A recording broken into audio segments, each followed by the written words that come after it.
जो 4 बातें आज बताने वाला हूं ना, उन्हें अगर तुम्हारी लाइफ नहीं बदली तो वीडियो को डिसलाइक मार के चैनल को बिंदास अनसब्सक्राइब कर देना, क्योंकि ये 4 गलतियां हर कोई करता है और जो इन 4 गलतियों से बचता है ना, वो साला अपने लाइफ में बहुत कुछ उखाड़ लेता है। चलो इसकी शुरुआत एक एग्जाम्पल से करते हैं। इसने आपकी आंख ना खोल दी तो कहना। मैंने अपने एज के 24 साल तक कभी कोई पैसा सेव नहीं किया।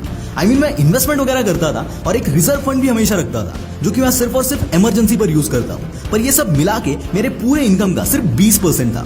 गाइस बहुत ध्यान से सुनना, क्योंकि ये चीज आपका लाइफ बदलने वाली है।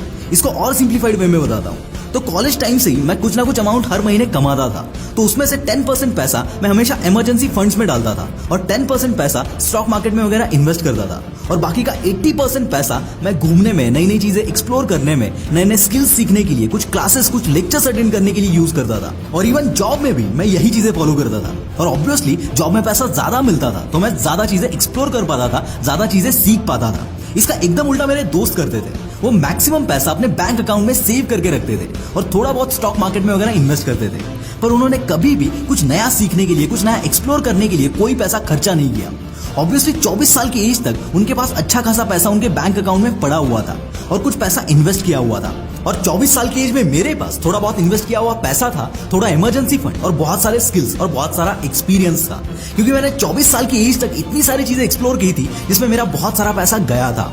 पर अब मुझे पता था कि मुझे क्या करना है और कैसे करना है। इसकी वजह से केवल 2 साल के अंदर ही मेरा मंथली इनकम इन लोगों के आज तक के टोटल सेविंग से भी ज्यादा हो गया था।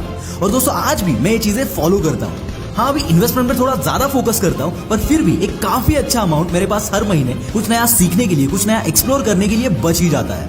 दोस्तों मेरे इस एग्जाम्पल से मैं आपको बस इतना बताना चाहता हूँ कि पैसा सेव करने पर ज्यादा फोकस मत रखो। पैसों को अपने आप पर इन्वेस्ट करो, खुद को ग्रूम करने पर इन्वेस्ट करो, क्योंकि अगर आप अपने अंदर वो काबिलियत डेवलप करते हो तो पैसा इतना आएगा कि आप इमेजिन भी नहीं कर पाओगे।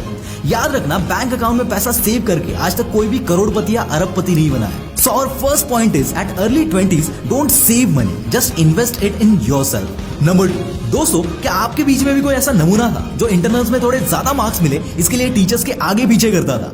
आई एम श्योर 100% कोई ना कोई तो जरूर होगा, पर आपको ऐसा नमूना बिल्कुल भी नहीं बनना है, क्योंकि ये दुनिया मार्क्स पे नहीं, आपकी स्किल्स पे चलती है और आपकी काबिलियत पर ही आपकी वैल्यू होती है।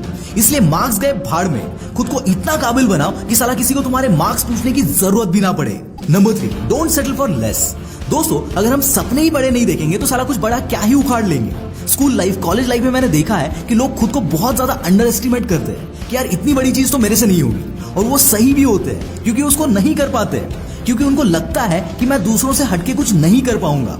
तो भाई यहाँ खुद की औकात को खुद ही कम मत करो। याद रखना, अर्ली 20s एक ऐसा एज है, एक ऐसा दौर है जहां पर आप जो सोचोगे वो होता है। इतनी ताकत होती है, इतनी एनर्जी होती है। साला जवानी में ही बुढ़े मत हो जाओ, बड़ा सोचो, बड़ा करो और कुछ बड़ा उखाड़ो। Number 4, always be ready for the future surprises. दोस्तों life is full of surprises. यहाँ कब क्या हो जाए कोई नहीं जानता, but at least you should be prepared to fight with the bad surprises. इसके लिए खुद को इमोशनली इतना स्ट्रांग करो, कुछ रिजर्व फंड हमेशा अपने पास रखो। हर महीने आपके इनकम का एक फिक्स्ड % आपके रिजर्व फंड में जाना ही चाहिए, और चाहे कितनी भी जरूरत हो, कोई भी बड़ा प्रॉब्लम आने तक आप इस इमरजेंसी फंड को यूज मत करना, उसको हाथ मत लगाना। याद रखना, you can't avoid the bad surprises, but you will always have a choice to fight back, and for this you should be prepared financially और इमोशनली भी।